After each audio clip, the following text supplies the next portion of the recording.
Saya mulai tanya begini kepada saudara.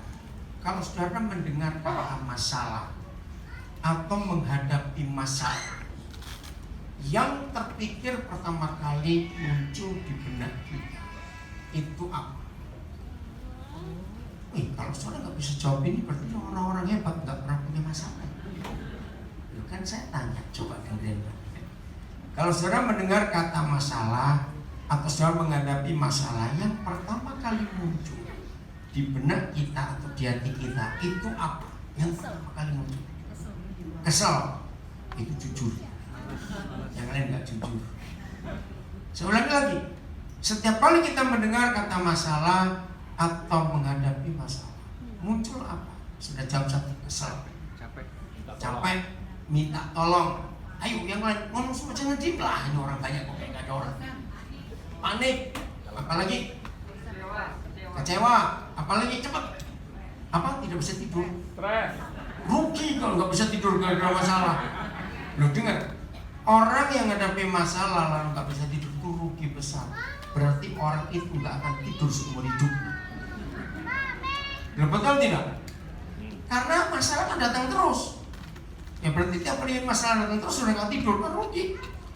Stres, bukan. Apalagi semuanya salah. Satu lagi, begitu apa?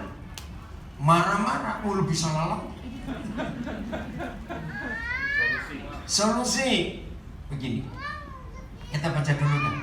1 Korintus 10 ayat 13 supaya yang terakhir ini yang luar biasa yang Pak Gembala jawab.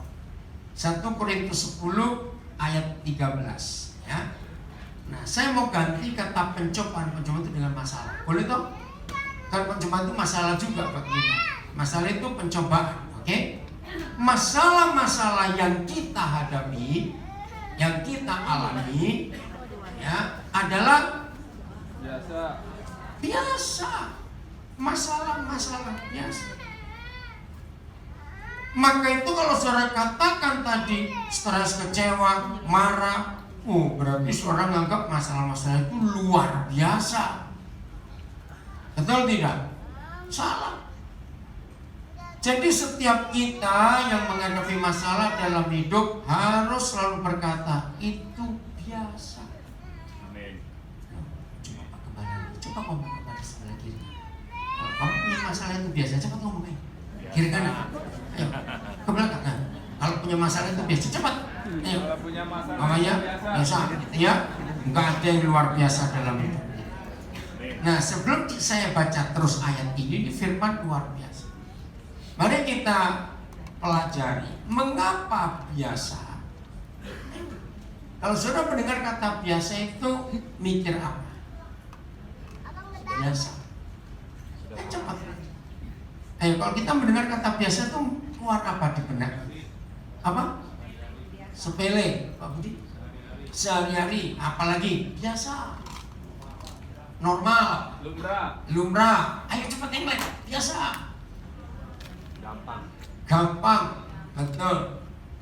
Nah, mengapa Tuhan Yesus mengajarkan ini? Hari ini kita akan buktikan. Jawab jujur pertanyaan saya, walaupun tidak semua kita dokter ahli kandungan, tapi semua kita setuju. Ternyata saudara dan saya sudah menghadapi masalah itu sejak kita masih dalam kandungan mama. Enggak ada yang bilang tidak. Amin. Saudara, semua dokter seahli apa, sehebat apa, khususnya ahli kandungan, tidak pernah ada dokter ahli kandungan itu menggampangkan ibu hamil. Loh, ya atau tidak? Ya. Saya nggak takut hamilnya, bukan begitu mas. Saya kenal banyak. Bulan Oktober lalu saya dari Taiwan. Nah, di situ saya mendengar berita bahwa bukan untuk apa-apa, pemerintah Taiwan mengharapkan kalau bisa semua itu melahirkan jadi operasi. Risikonya terlalu tinggi. Wah, diuraikan dengan detail. Saya mendengar itu luar biasa. Apalagi yang sudah tahu ada masalah dalam kandungan. Jadi sejak kita masih dalam kandungan, itu masalah risiko itu sudah besar terjadi. baik untuk mama kita maupun untuk kita bayinya? Jawab iya atau tidak? Nah begitu kita lahir, ada masalah nggak? Ada. Umur sebulan, umur 6 bulan, umur setahun, sudah ada masalah di hidup kita. Ayo jujur, ada nggak bayi yang nggak pernah nangis? Begitu lahir tertawa, tapi menakutkan bayi. Betul? Kenapa bayi-bayi itu menangis? Haus. Bukan haus.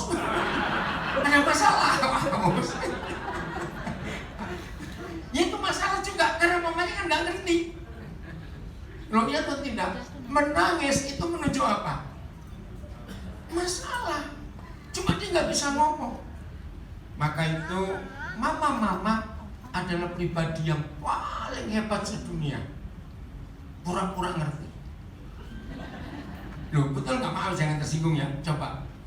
Setiap kali ada bayi nangis, sebetulnya mama tuh nggak pernah ngerti dia itu nangisnya karena apa. Cuma nebak-nebak. Oh mungkin lapar, oh mungkin haus, oh mungkin ini basah, oh mungkin kan mungkin semua. Mana kita pernah tahu langsung ngerti anak ini kenapa? Karena nggak bisa ngomong. Walaupun kita mama kandungnya kita pun nggak bisa ngerti. Oke, jadi itu masalah. Umur setahun ada masalah tidak? Loh saya tanya jawab, ada masalah tidak? Umur 2 tahun ada masalah tidak? Berarti kapan nggak ada masalah? Nggak ada. Semuanya nggak ada jadi gimana? Nggak pernah. Nah, ternyata masalah itu sudah mengikuti kita sejak kita masih dalam kandungan. Amin. Orang nggak punya duit masalah atau tidak? Iya. Salah. Loh, saya dengar, saya beritahu. Kalau saudara berkata orang nggak punya duit itu masalah, berarti yang punya duit banyak nggak punya masalah. Loh, salah tidak? Loh, saya tanya. Kalau saudara berkata orang nggak punya duit itu masalah, itu artinya di benak saudara orang yang duitnya banyak nggak punya masalah. Betul atau salah? Itu betul. Salah. Salah, betul-betul salah. Gimana sih dia? Salah. Tanya orang-orang kaya yang saudara kenal, mereka justru yang kaya itu lebih banyak masalahnya. Oh, enggak ah. Maka itu jangan pengen kaya, susah. Loh betul tidak? Jadi kalau begitu nggak punya uang itu masalah atau bukan? Bukan. Sebab orang yang punya uang banyak juga punya masalah. Jawab, sekarang jawab, ya atau tidak? Jangan jawab, saya nggak pernah ngalami sebelum kaya. Awas ngomong begitu ya. Awas. Jadi punya uang banyak pun tetap bermasalah. Setuju? Jadi masalahnya bukan terletak pada punya uang atau tidak punya uang.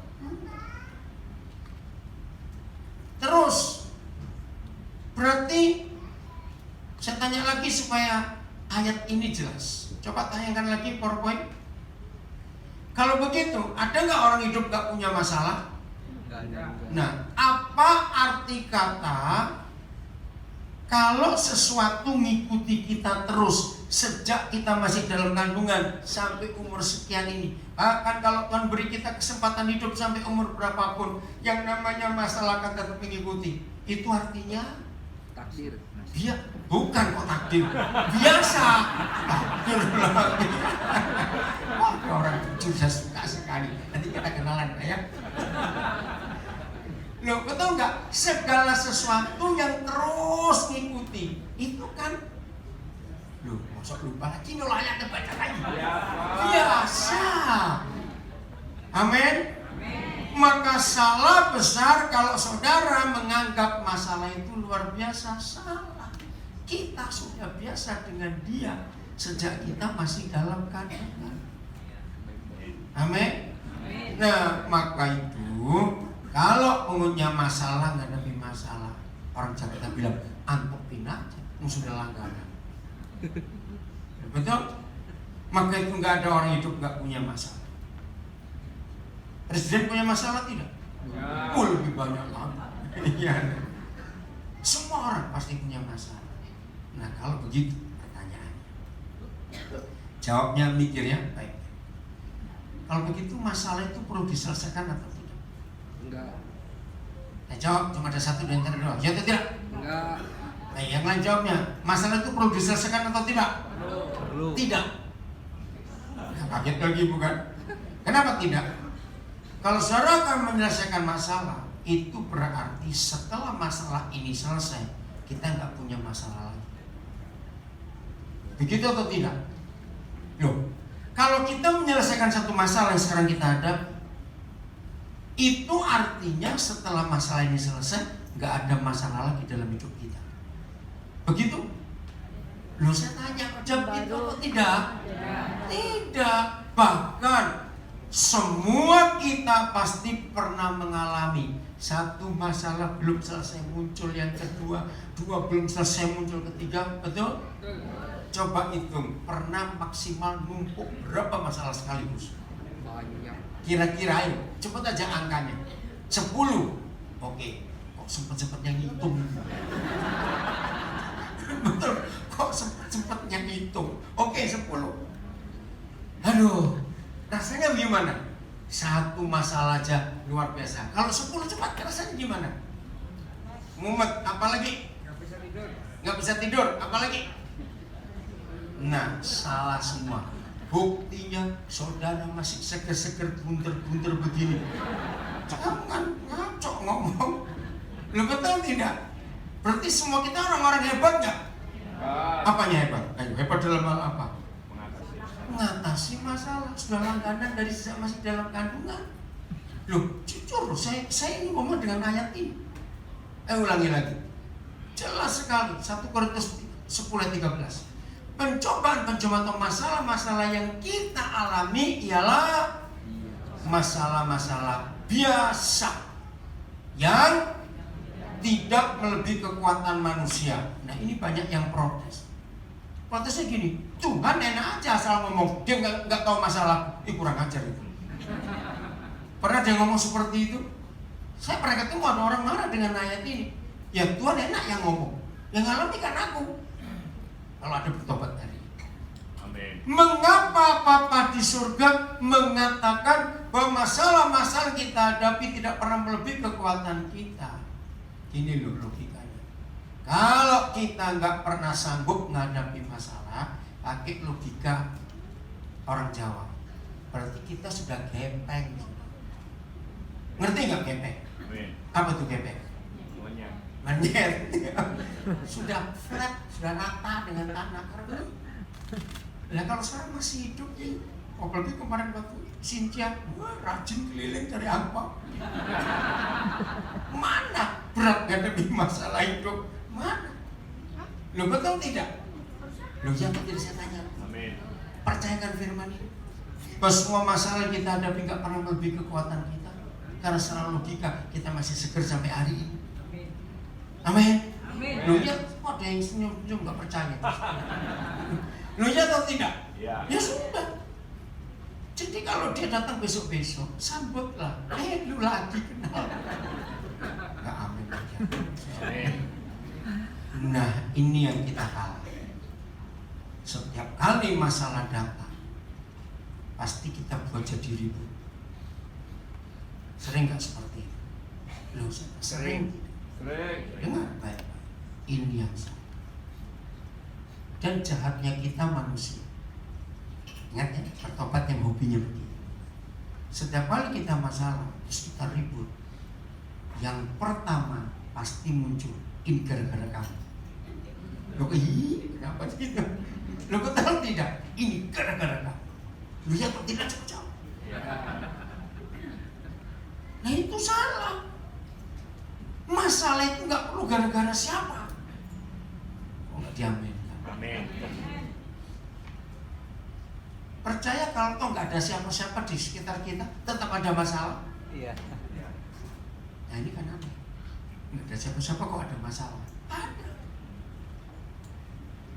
Loh, kok bisa?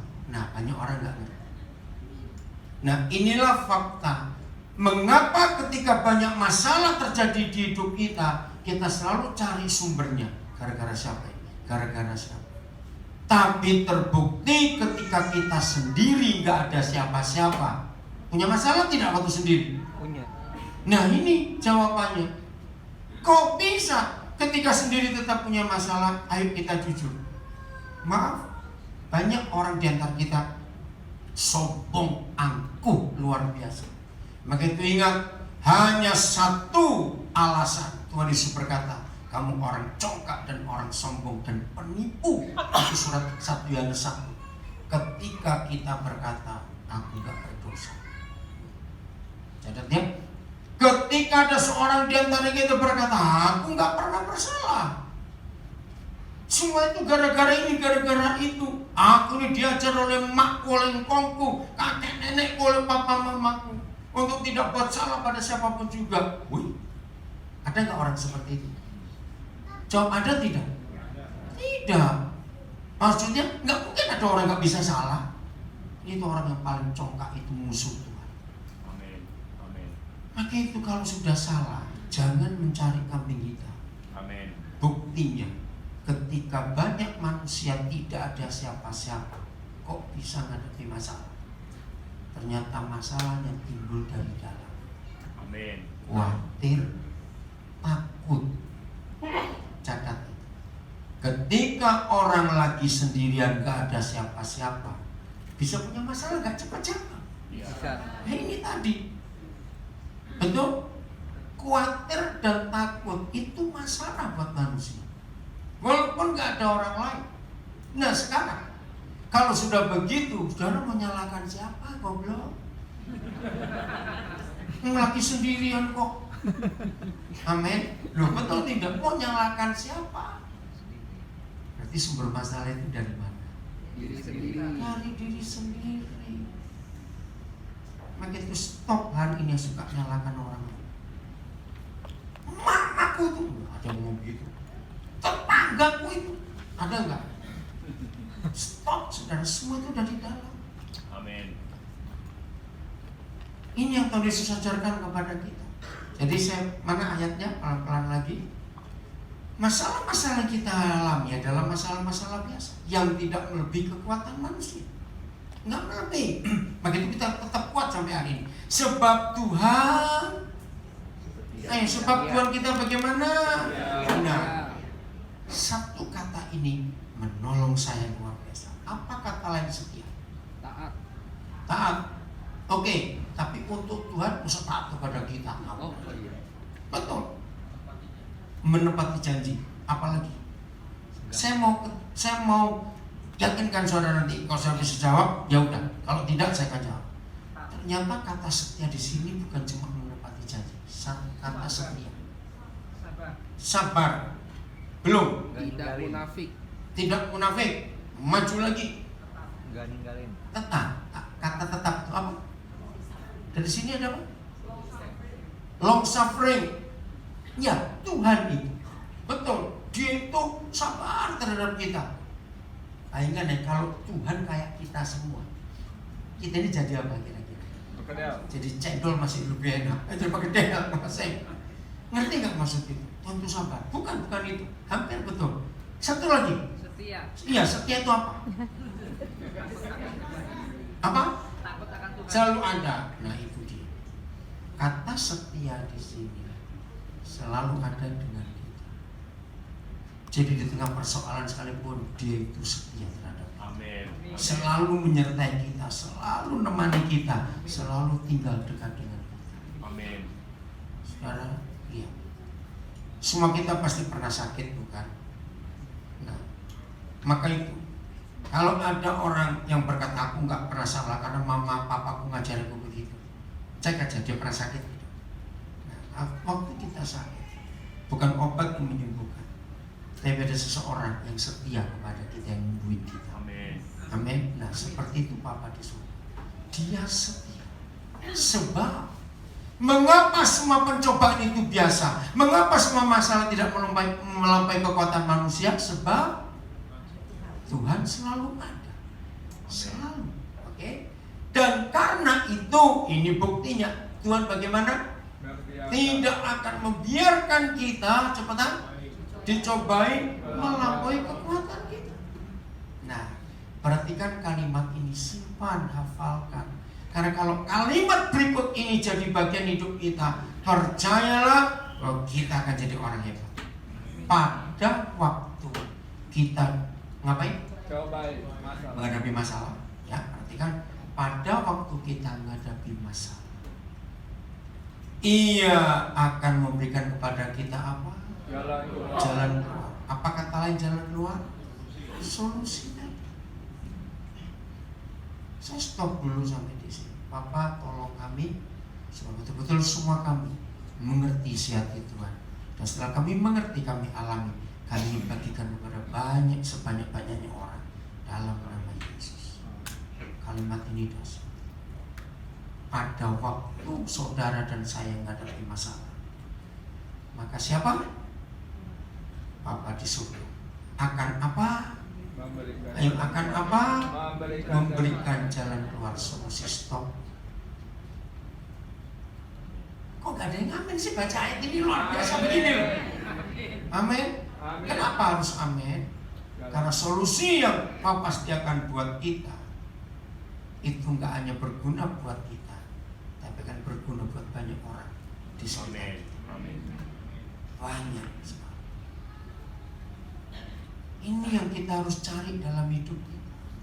Maka itu, kalau Bapak kita janji seperti ini, saya tanya dua hal. Satu, perlukah masalah itu dipermasalahkan lagi? Tidak. Ya, bodohnya kita. Kalau sampai masalah dipermasalahkan lagi, kita berat.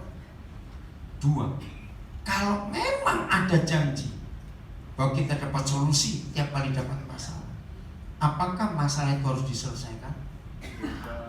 Karena kalau kita berusaha menyelesaikan masalah, solusi gak kita dapat. Renungkan. Saya ulangi, kalau kita berusaha menyelesaikan masalah, berarti kita gak akan dapat solusi. Hadapi saja. Maka itu saya belajar lewat ayat ini, masalah seberat apapun juga itu gak perlu diselesaikan. Hadapi saja. Sebab kita sudah pengalaman, sudah langganan dengan masalah sejak kita masih dalam kandungan. Tujuannya supaya kita menemukan jalan keluar, dan jalan keluar itu akan berguna buat banyak orang yang lain. Saya berikan dua bukti. Satu, secara ilmiah. Saya tidak tahu berapa banyak di antara saudara yang mengidolakan beberapa inventor, penemu-penemu itu. Tahu ya? Yang menemukan apa saja. Coba beri saya dua nama, baik orang Indonesia maupun orang luar negeri. Idola saudara penemu itu siapa? Yang paling umum, yang menemukan sesuatu. Coba. Siapa? Thomas Alva Edison satu. Ya, Pak Budi apa? Oh, Thomas Alva Edison itu umum. Sebetulnya ada yang lebih hebat dari Thomas Alva Edison. Namanya Arthur Fisher. Ini orang hebat. Saya sangat mengidolakan dia. Dia baru meninggal 2016 yang lalu. Umurnya 90 lebih. Nah, kalau saudara yang pernah sibuk dengan bangunan pernah dengar nama Paku Fisher? Nah, ini penemunya. Ternyata Arthur Fisher, cari di Google Arthur, A-R-T-U-R, nggak pakai H. Dia orang Jerman dari daerah Bavaria sana. Saya mengidolakan dia. Fisher biasa, F-I-S-C-H-E-R. Ternyata dia menemukan jauh lebih banyak dari yang Thomas Alva Edison temukan. Sayang dia nggak terkenal, saya nggak tahu karena apa. Nah, penemuannya banyak. Itu salah satu yang kecil, Paku Fisher. Yang nggak tahu nanti tanya yang tahu. Coba nggak kelamaan. Nah, satu lagi siapa? Thomas Alva Edison. Satu lagi penemu di benak saudara yang saudara idolakan. Coba ayo cepat jawab. Saya ajak ngomong Einstein, betul. Siapa lagi tadi? Nikola Tesla. Di sini ada dengar apa? Yang kuat nggak apa-apa Pak. Siapa? Iya, Graham Bell menemukan telepon. Einstein, banyak sekali yang teori bukan gravitasi. Apa itu? Kuantum ya, menemukan kekuatan atom langsungnya. Dengar tadi di sini siapa? Saya dengar suara tadi di depan saya. Siapa? Belum mana? Ayo. Ada lagi? Nah, dengar. Ternyata tidak akan ada penemu, inventor bisa menemukan sesuatu tanpa menghadapi masalah di hidup. Amin. Renungkan betul tidak? Tidak akan ada penemu yang bisa menemukan sesuatu tanpa menghadapi masalah. masalah di hidup. Nah, waktu saya baca sejarahnya Alexander Graham Bell, kalau nggak ada dia, nggak ada telepon sampai hari ini. Dan dikembangkan luar biasa. Itu sangat hebat. Jadi waktu perang saudara di Amerika, Alexander Graham Bell masih muda. Dia itu melihat banyak prajurit yang mati konyol, mati sia-sia. Gara-gara tentara-tentara yang luka dalam perang itu, berita sampai ke palang merah atau ke medis itu terlambat. Sebab zaman itu transportasi cuma satu, kuda. Begitu dor di sini, kuda penunggangnya harus cari di mana tempat palang merah. Terlambat. Nah, ketika masalah itu terjadi, Alexander Graham Bell itu mikir, bagaimana berita supaya cepat sampai. Dia peras otaknya. Sebagaimana semua kita punya logika sejak zaman dulu ya, entah itu dari orang-orang tua kita umum atau itu dari Alexander Graham. Masih ingat waktu kita masih kecil zaman dulu pakai kaleng dikasih benang? Iya. Ya toh? Nah, ternyata itu ide. Dia bilang kalau kaleng ini aja pakai benang aja bisa ada suara. Berarti ada sesuatu.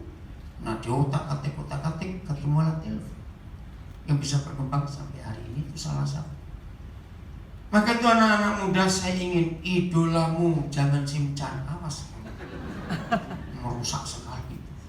Idolamu harus pionir-pionir para penemu, inventor, supaya kau punya motivasi untuk hidup. Amin. Supaya saudara punya motivasi.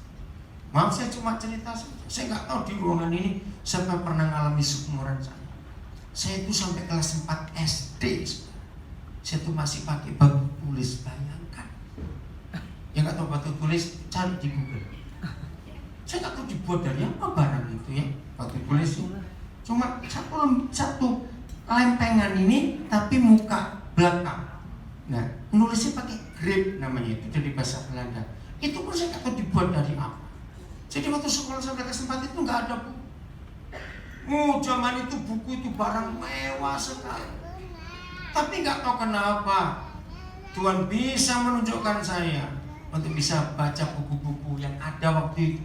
Walaupun Surabaya zaman itu yang namanya stensil, wah, masih barang mewah sekali. Masih ingat ya, belum ada cetak seperti sekarang. Nah, di situ saya bersyukur. Rupanya Tuhan tahu bahwa saya dipilih untuk jadi seorang pembicara pengajar. Jadi Tuhan kumpul. Saya sampai sekarang lupa dari mana saya masih SD kok bisa ada di rumah itu buku-buku. Memang papa saya wartawan tahu itu. Tapi seingat saya bukan papa saya cuma bawa ke rumah, saya nggak tahu lah. Pasti itu Tuhan. Nah, maka itu sejak saat itu sampai hari ini saya ingin mendorong anak-anak muda. Kamu baca. Apalagi sekarang semua buku nggak berupa buku, tapi ada di internet. Berbahagialah kalian anak-anak remaja, anak muda. Kalau handphone, smartphone kau pakai, nggak main game saja. Untung Tuhan nggak kayak saya. Kalau saya Tuhan yang suka main game, saya colokin matanya. Nggak main game lagi. Baca buku, cari di Google kisah-kisah orang hebat. Amin. Nah, coba saudara dengan Arthur Fisher, cari. Itu orang luar biasa. Oke ya. Nah, jadi tidak ada inventor, tidak ada penemu kalau tidak punya masalah. Begitu ada masalah, mereka mulai mikir mana jalan keluar. Yang kedua secara Alkitab. Coba kembali lagi ayat ini, kalimat terakhir saya akan selesai. Pada waktu kamu punya masalah, pada waktu kita punya masalah, maka Bapa di surga akan bagaimana? Memberikan kepada kita solusi jalan keluar. Sehingga baca, iya, sehingga kita dapat menanggungnya. Ayo jujur, berarti ada nggak masalah yang kita nggak bisa tanggung? Ayo yang lain jawab dong. Menurut firman ini, ada nggak masalah yang nggak bisa kita tanggung? Tidak. Semua masalah kita dapat menanggungnya. Apa kata kalian menanggung? Ayo, apa kata kalian dapat menanggungnya? Atau menanggung cepat? Mengatasi. Apalagi? Menghadapi. Bisa. Maka itu awas ya, ada orang begitu bodoh, punya masalah bunuh diri. Goblok kamu. Amin. Apalagi anak muda yang diputus pacar mati. Goblok kamu. Masih muda kepingin mati. Goblok tidak? Iya. Nah, anjing kelindes sesama masih bisa selamat hidup kok. Kamu mau mati. Bahkan saya ngajari pada anak-anak muda, kalau putus pacar, pesta lagu 2 hari 7 malam. Loh, kenapa? Ayo dengar pertanyaan, jawab pertanyaan saya. Kamu lebih suka ketahuan dia nggak setia sebelum menikah atau setelah menikah? Sebelum. Nah itu loh, jangan goblok, bisa jawab. Maka itu kalau masih pacaran dia putus, puji Tuhan, Tuhan menyelamatkan dirimu dari orang yang tidak setia. Amin. Maka itu pesta lagu 7 hari 7 malam. Kalau nggak punya duit pakai air saja. Nggak apa. Pokoknya pesta, ucapkan syukur Tuhan menyelamatkan diri. Jadi tidak ada masalah yang nggak sanggup kita hadapi. Amin. Apa saja. Oke? Ibrani 2:18. Ini Tuhan Yesus. Ibrani 2:18. Ternyata juga sama. Sains, ilmu pengetahuan apa saja ternyata tidak didapat kalau tidak ada masalah. Ketika orang-orang itu menghadapi masalah, maka mereka mikir dan timbullah ilmunya untuk mengatasi. Sebab oleh karena siapa? Dia sendiri. Bukan iya saya tahu itu iya. Tuhan. Siapa? Tuhan. Tuhan Yesus. Sebab Tuhan Yesus sendiri teruskan telah menderita karena masalah. Oke ya? Betul? Nah, tanya. Masalah-masalah yang dihadapi Tuhan Yesus itu masalah siapa sebetulnya? Kita. Masalah kita, manusia-manusia goblok ini. Dia nggak nanggung semuanya. Nah, ketika dia harus menghadapi masalah-masalah, pencobaan-pencobaan yang manusia alami, ayo baca sama-sama kalimat berikut. 1, 2, 3. Maka Yesus bagaimana coba? Dapat menolong mereka yang dicobai. Ingat awal-awal tadi saya katakan bahwa kalau kita hadir hari ini untuk belajar firman Tuhan, mengenal Bapa kita lebih dalam lagi, dan Tuhan memberikan kita solusi atas semua masalah, supaya kita apa? Dapat menolong orang yang kena coba. Amin. Nah begini logika saya. Maaf ya, jangan ada yang tersinggung. Logika saya. Kalau saudara mendengar nama kardiolog, ini istilah medis, kardiolog, kardiologis, itu siapa? Ayo kardiolog. Tahu sih? Apa? Jangan bilang dokter jerawat. Apa sih? Dokter apa? Cepetan. Jantung. Oke? Kalau saudara mendengar nama istilah onkologis, bukan.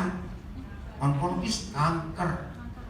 Ya, kalau ginekolog itu kan, dengar ya, ternyata tidak ada seorang kardiolog yang disebut hebat sebelum dia pernah kena serangan jantung sendiri. Oh enggak, Amin. lo betul tidak? Sebelum dia pernah kena masalah jantung, dia nggak bisa disebut hebat. Itu cuma teori. Jawab iya atau tidak, kamu saya jawab. Ya.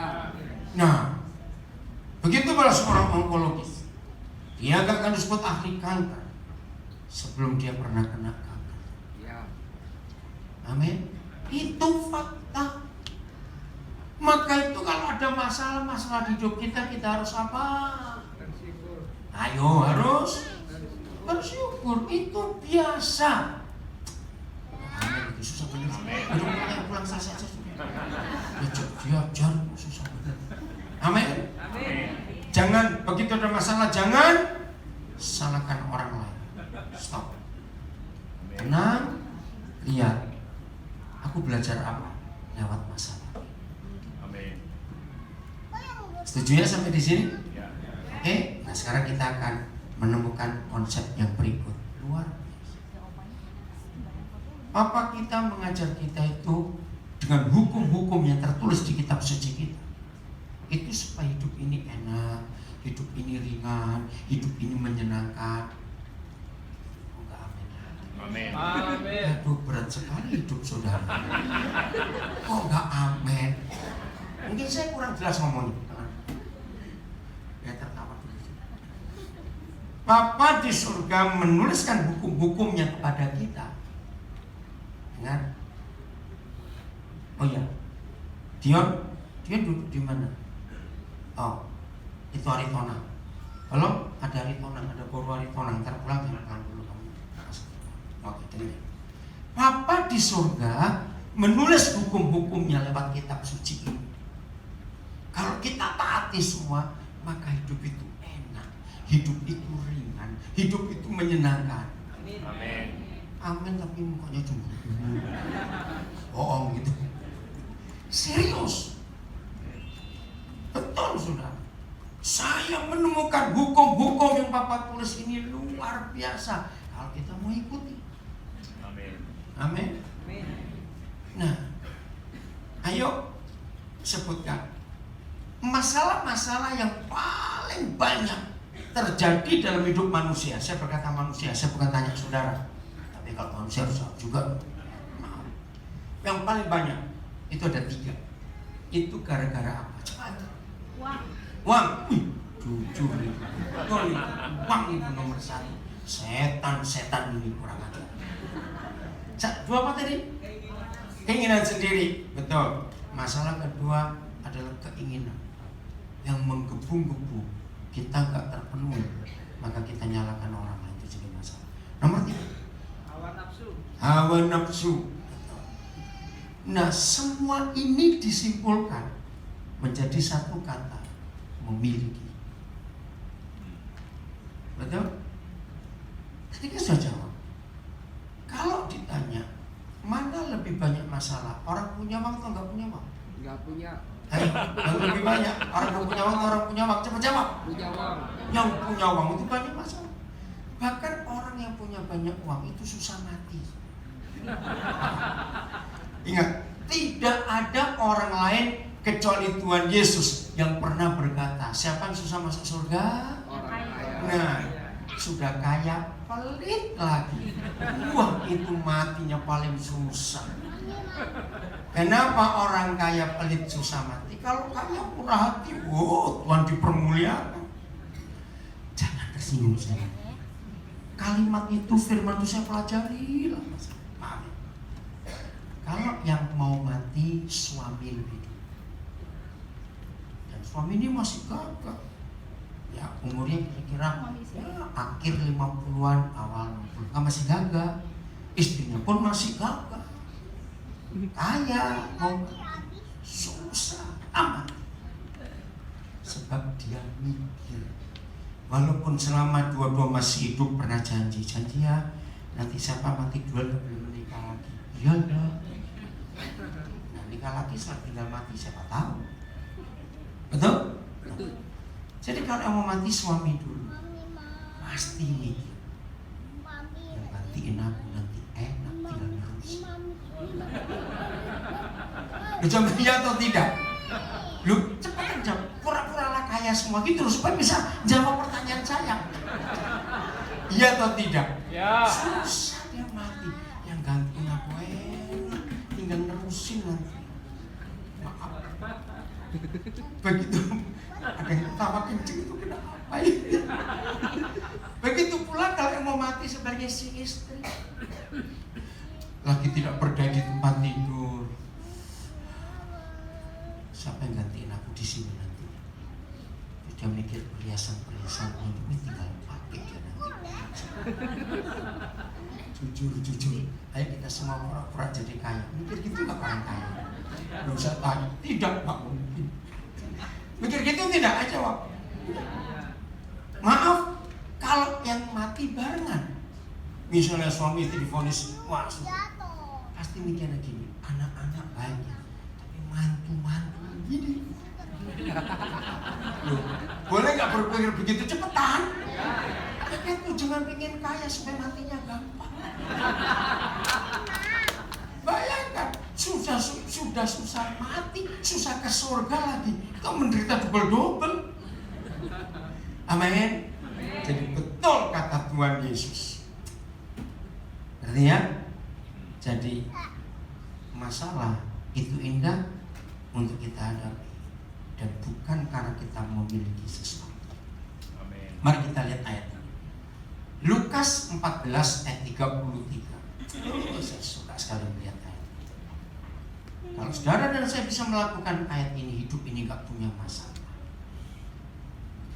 Ayo baca bareng-bareng. 1, 2, 3. Demikian pula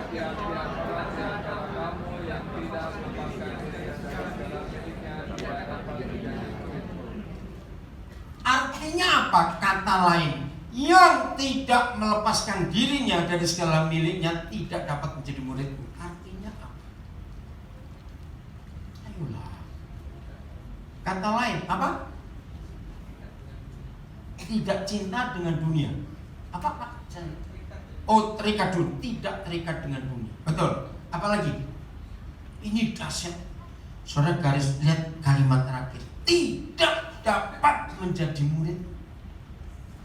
Tidak dapat menjadi murid Yesus bukan karena kita tidak sembahyang sehari sekian jam, tidak hafal ayat Alkitab, tidak melayani, tidak. Yang tidak dapat menjadi murid Yesus karena tidak melepaskan diri dari segala milik. Nah, kita menemukan di ayat ini justru ini sumber masalah. Ketika kita merasa punya macam-macam, masalah itu makin berat. Amin. Renungkan dia atau tidak? Kenapa? Takut hilang. Betul? Takut nanti kurang. Pokoknya penuh ketakutan. Kalau kita punya sesuatu yang banyak di hidup kita, hidup itu makin gak tenang. Tapi bukan berarti Tuhan gak boleh kita punya sesuatu. Silakan. Begini ilustrasi yang Tuhan berikan kepada saya. Kalau kita punya sesuatu, letakkan di tangan. Ya, lihat tangan saya, tapi jangan digenggam. Tuh, terus diapain dong? Tetap terbuka. Karena ini, saya selalu ngajar kepada banyak orang, karena Roh Kudus lewat. Dengar ya, selalu siapkan satu ruangan di hati kita. Ya, saya ulangi, selalu siapkan suatu ruangan di hati kita, bahwa suatu saat kita akan kehilangan sesuatu dan kehilangan seseorang. Renungkan kalimat. Betul atau tidak? Serius, ini ayat. Kalau saudara hidup tidak pernah mempersiapkan suatu ruangan di hati kita, suatu hari kita bisa kehilangan sesuatu atau kehilangan seseorang. Ketika hal itu terjadi, kita kecewanya berat. Betul nggak saya ngomong? Coba. Ini yang kita harus selalu ada. Maka itu kalau kita bisa melepaskan diri kita dari segala sesuatu yang kita punya. Jadi punya tapi seperti nggak punya. Hidup ini nggak akan ada masalah, nggak akan ada masalah. Jawablah ya atau tidak? Hidup jadi ringan. Maka itu orang yang paling capek di dunia adalah orang yang selalu takut kehilangan barangnya. Betul? Dia selalu capek karena selalu ketakutan. Orang itu gak bisa tenang, tidur pun gak bisa tenang. Pergi kemana saja kalau barang berharganya terpisah dengan tempat dia duduk, wah gak bisa tenang. Betul, tidur pun akan jadi susah. Karena tidak melepaskan dirinya dari segala miliknya. Betul? Kenapa ada masalah suami istri? Ya karena takut kekurangan. Selalu curiga, ini kamu habisin punyaku. Yang satu juga begitu. Ya ngapain menikah kalau begitu?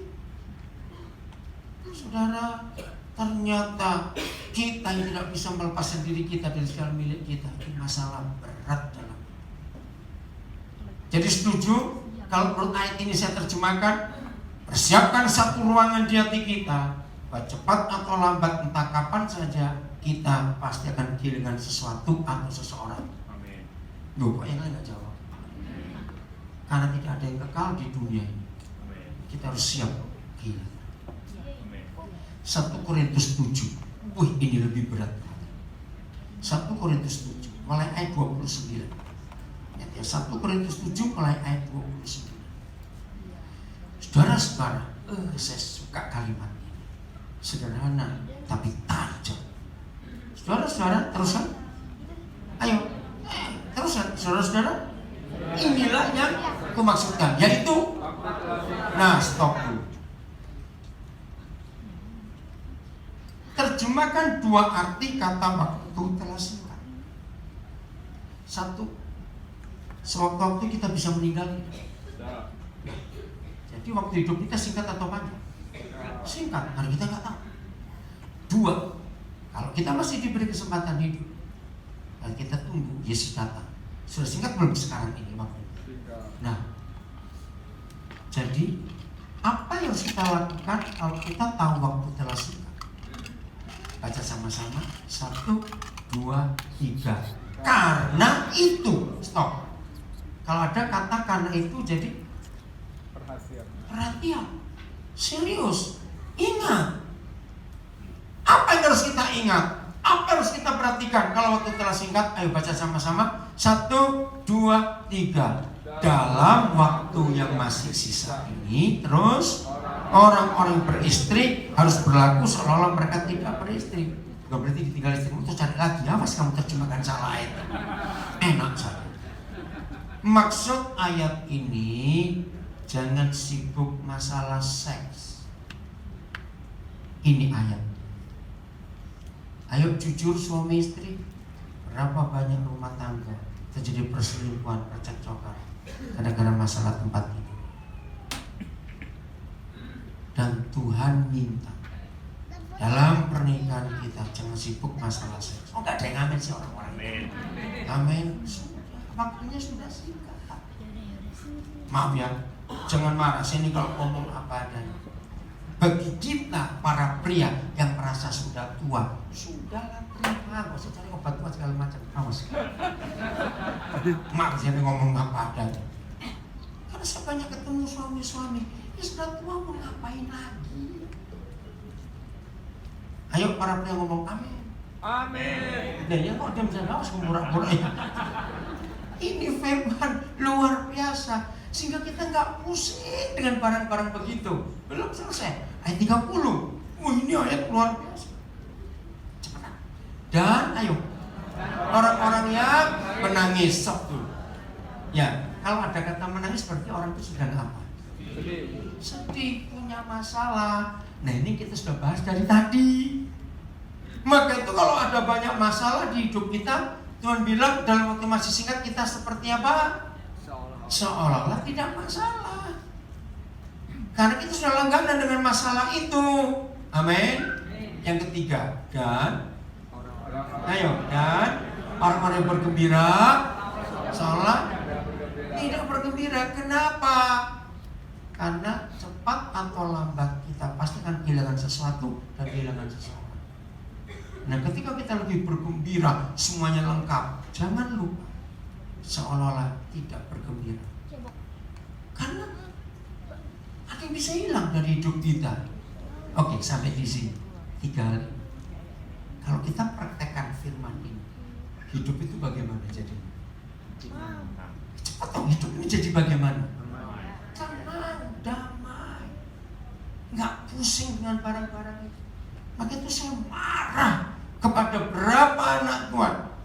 Setiap kali beli barang, beli barang yang mahal, sebelum sampai rumah atau baru sebelum didoakan tumpang tangan, dalam nama Yesus, jangan rusak, jangan hilang. Doa yang ngawur. Percaya nggak doa seperti itu surga nggak akan jawab? Loh, betul? Kenapa? Bertentangan. Bukan, pabriknya nggak laku. Lah suruh beli barang minta nggak boleh rusak, nggak boleh hilang, ngawur aja. Betul? Setuju? Awas yang pelit itu bertobat. Jadi jangan takut kehilangan apa-apa. Enggak amin. Sini aja ngomong, saya sini ngajar. Amin. Saya ulangi lagi. Maka itu jangan takut kehilangan apa-apa. Amin. Kalau seorang anak muda kehilangan pacar, ingat. Amin. Malu sama ayam. Ngerti nggak mas? Yang keempat, dan ini lebih luar biasa bukan, dan Orang-orang yang membeli. Orang dunia berkata, gila lu, kamu beli kok seperti nggak memiliki apa yang kita beli. Tapi inilah firman. Walaupun kita bisa beli apa saja, selalu punya persiapan, ini bisa hilang. Amin. Mau semahal apapun. Nah, ketika semua yang tidak enak terjadi, kalau kita sudah punya persiapan itu, apa reaksi kita? Biasa aja. Biasa. Enggak marah, enggak cari kambing hitam, enggak gara-gara lu nih, gara-gara kami, enggak. Ya sudah. Ayo kita mikir lagi, hidup seperti ini menyenangkan tidak? Luar biasa. Amin. Inilah yang Tuhan kehendaki. Belum selesai. Ayat berikut lagi. Nah, ada satu kata. Ini yang saya suka. Saya nggak tahu, saya bayangkan Paulus itu kehilangan kata-kata. Apa kata pertama? Ayo, kata pertama apa? Ayat 31. Pendek. Jadi artinya apa? Pendek. Singkatnya. Oke, bukan singkatnya. Apalagi? Akhirnya. Apalagi? Kesimpulannya. Jangan yang tinggi-tinggi lah bahasanya. Cuma turun lagi. Ujung-ujungnya. Ujung-ujungnya masih kurang. Putusannya, intinya. Ada yang lebih gampang kok. Pokoknya. Pokoknya, akhirnya salah semua. Nggak usah mikir. Itu ya betul. Bodohnya. Bodoh kamu betul, nggak usah mikir. Betul? Apalagi? Awalnya bukan. Nggak usah mikir. Ya udahlah, ya udahlah. Serius, ini firman luar biasa. Apa yang kita nggak perlu pikirin? Apa yang kita nggak perlu risaukan? Apa yang sudah nggak ada lagi setelah itu? Baca 1, 2, 3. Orang-orang yang mempergunakan barang-barang duniawi seolah-olah sama sekali, saya lupa kata ini, sama sekali tidak mempergunakannya. Stop dulu. Saya percaya semua manusia yang abnormal pasti nggak setuju prinsip ini, yang abnormal. Ini berarti kita normal semua. Saya ajak ngomong kok dia ya. Betul? Jadi yang abnormal itu kita atau mereka yang di luar sana. Dengan konsep cepat-cepat. Yang nggak kenal Tuhan itu abnormal. Sebab mereka akan marah dengan kalimat. Terus ngapain hidup? Ngapain beli? Ngapain belanja? Ngapain punya ini? Betul tidak? Loh, kok susah lagi? Nah, ini yang menyebabkan Tuhan berkata, orang kaya susah masuk surga. Karena terlalu banyak yang dipunya. Sehingga waktu mau dipanggil pulang, orang menawar dengan Tuhan. Enggak berangkat-berangkat. Ngerti? Pendeknya, orang-orang yang mempergunakan barang-barang dunia seolah-olah sama sekali tidak apa? Ayo tidak apa? Mempergunakannya. Ayo baca sama-sama alasannya. 1, 2, 3. Sebab ya sudah. Sebab dunia yang kita kenal seperti sekarang ini akan berlalu. Itu tadi pendeknya. Waktu terlalu singkat. Maaf ya, jangan marah. Kalau ada mertua-mertua di sini sampai hari ini masih ngeributin mantu-mantunya, bertobat. Amin. Amin. Apalagi mertua-mertua suka membanding-bandingkan. Mantuku nomor 1 tuh amit-amit. Yang nomor 2 itu luar biasa. Nomor 3 lebih. Awas, stop. Setuju? Hidup kayak begitu nggak bisa tenang. Ingat loh, mertua-mertua, kasihan anak-anakmu. Betul? Kalau mertua-mertua suka ngeributin menantunya, kasihan anak saudara. Betul tidak? Kenapa kasihan? Akan kecepet. Satu pihak istri atau suami, satu pihak ini orang tua. Jangan buat sengsara anak. Maka itu kenapa? Ingat loh, Saya tadi sudah katakan, kalau kita hidup menuruti hukum-hukum Bapa kita yang tertulis di Alkitab, hidup itu apa? Ayo tadi itu loh masuk lupa. Hidup itu apa? Enak. Indah, ringan, enak, enteng. Loh kok nggak amin semua? Berarti hidupmu berat semua ini. Amin. Amin. Pokoknya kalau hidup tak menuruti firman Tuhan berat. Nah, firman yang kita pelajari hari ini adalah lepaskan diri kita dari segala milik kita. Aman. Nah, kenapa mertua-mertua? Saya ngomongin sih nggak tahu kenapa Roh suruh berarti ada di sini mertua ini. Kejadian 2:24. Coba lihat. Maka itu dari awal menikah perhatikan firman. Sebab itu siapa? Ayo, akan meninggalkan ayahnya dan ibu dan bersatu dengan istrinya, sehingga keduanya menjadi satu lagi. Tahu nggak inti ayat ini? Apa? Simpulkan dengan satu kalimat. Masih nggak ngerti? Saya sudah ngomong soal mertua tadi dulu. Kalau udah married tinggal sendiri. Ya artinya jangan kumpulkan dua perempuan yang berstatus mama mertua dan mantu perempuan di satu dapur, pasti perang. Itu arti ayat ini. Betul? Jadi satu dapur tidak boleh dua koki. Catat itu baik. Saya ngomong banyak ayat ini ke banyak orang, termasuk istri pendeta. Jangan berusaha mendamaikan mama mertua dengan mantu perempuan. Itu mustahil bin mustajab. Sebab ribuan tahun yang lalu sudah diberitahukan hukum ini. Amin. Maka itu kalau saya konseling pranikah, kalau orang tua masih hidup lengkap atau salah satu, saya akan libatkan orang tua jadi calon pengantin.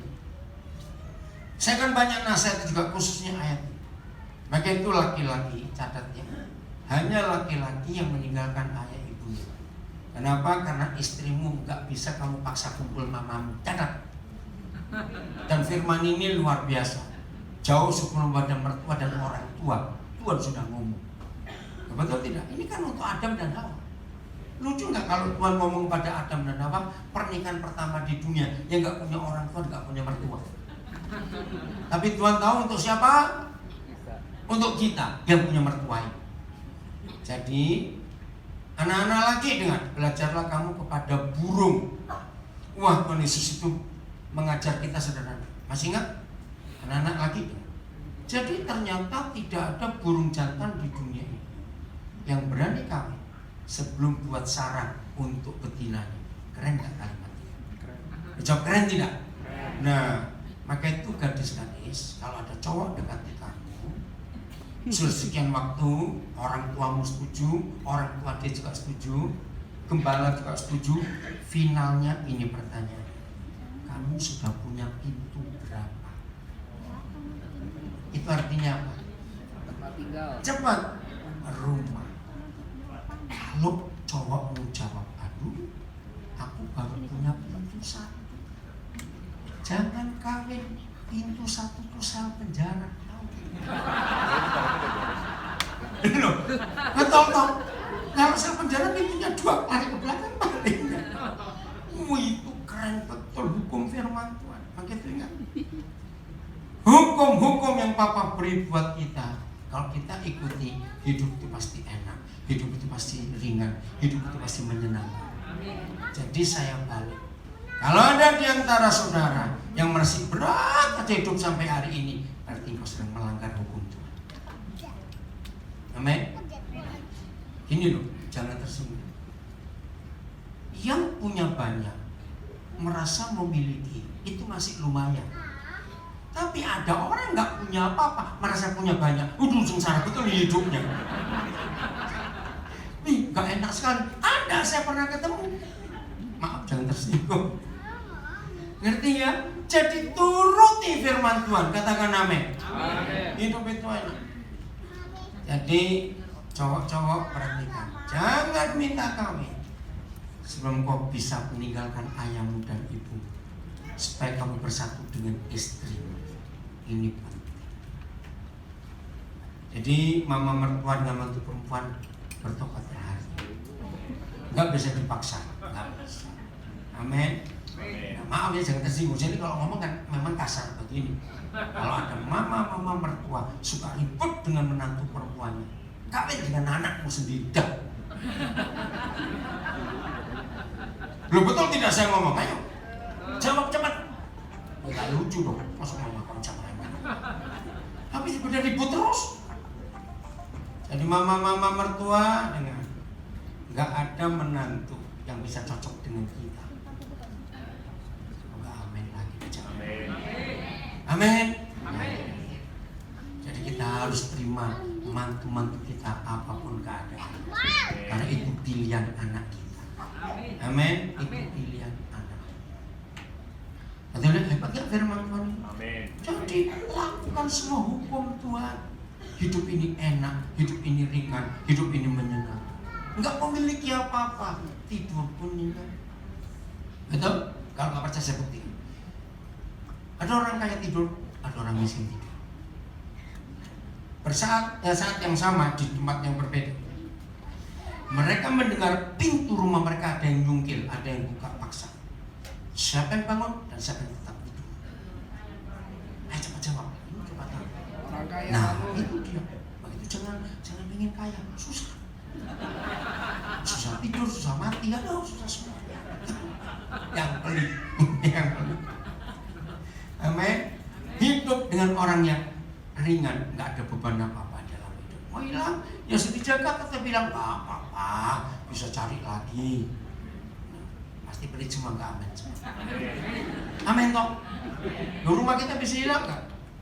Bisa, apa saja bisa hilang di hidup kita. Siap jadi murid Yesus?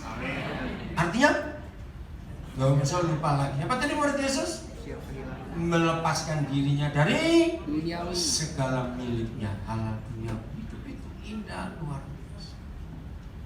Ayo kita kejar perdamaian, hidup kudus. Aduh, sudah nggak usah sibuk dengan masalah. Amin. Ampuni semua. Bagian terakhir, ayo kita betul-betul hidup yang Tuhan kehendaki. Ini ayat nggak enak sekali. Loh, kok diam saja? Amin. Bagaimana? Kenapa seorang nggak tanya? Bagaimana caranya bisa melepaskan diri dari segala miliknya? Harusnya tanya dong. Loh, kok diam saja? Ya tidak. Oke, saya tanya. Ada yang tanya nggak? Ingin tahu nggak? Betul? Risiko tanggungnya mendengar setelah dengan ayat. Kalau saya tahu ayat ini tidak melakukan apa? Markus 12 ayat 44. Supaya kita bisa melepaskan segala yang Tuhan percayakan kepada kita. Lihat ayat ini. Ayo kita baca sama-sama. Kalau benar-benar bareng, kalau salah-salah bareng gitu ya. 1, 2, 3. Semua mereka semua memberi dari kelimpahannya. Ya. Tetapi janda ini memberi dari kekurangannya. Semua yang ada padanya yaitu seluruh nafkahnya. Kenapa tertawa? Nggak kompak. Enggak kompak. Dengar ya. Ketika banyak orang kaya memberi karena kelebihan, karena kelimpahan. Tapi ada si miskin memberi dari kekurangan. Apa itu kekurangannya? Lihat ayat ini. Ayo loh. Semua yang ada padanya yaitu. Kenapa pendeta jarang khotbah ayat ini? Karena dia nggak melakukan, begitu takut. Maaf saya berkata, istri saya jadi saksi, anak-anak saya jadi saksi. Maaf saya kemuliaan buat Tuhan, saya melakukan. Kalau Tuhan memerintahkan saya apa saja, itu sampai 0. Dan saya nggak pernah takut kalau 0. Kenapa? Karena zaman sekarang luar biasa. Kerja itu nggak perlu ngantor, nggak perlu punya gedung. Betul? Karena sudah online semuanya. Kalau saudara punya bisnis online, tinggal tidur, nanti uang masuk sendiri. Kok nggak amin? Kok pelit semua sih orang-orang ini? Betul? Jadi nggak usah takut memberi sampai 0, tinggal tidur masuk lagi. Halo, ada orang nggak? Amin. Amin. Betul? Loh, betul? Ya. Nah, ini masalah. Siapa suka nyanyi lagu ini? Satu-satunya yang Ku andalkan satu-satunya yang ku percaya. Saya dengerin ya. Jangan nyanyi lagu itu selama saudara punya duit. Loh, kok tertawa? Betul tidak? Kenapa? Karena masih andalin duit. Iya. Bukan satu-satunya kalau masih ada duit, dua-duanya yang Anda. Siapa dengan siapa? Tuhan dan duitnya. Maka itu lagu itu nggak cocok di kalangan orang kaya. Halo. Maka itu cara Tuhan menilai kita bisa benar dia 100% atau tidak waktu nggak punya duit. Amin. Begitu nggak punya duit satu, nah itu baru betul. Pulang dari sini nolkan satu. Banyak. Kata saudara-saudara, saya nggak ingin buat saudara berdosa.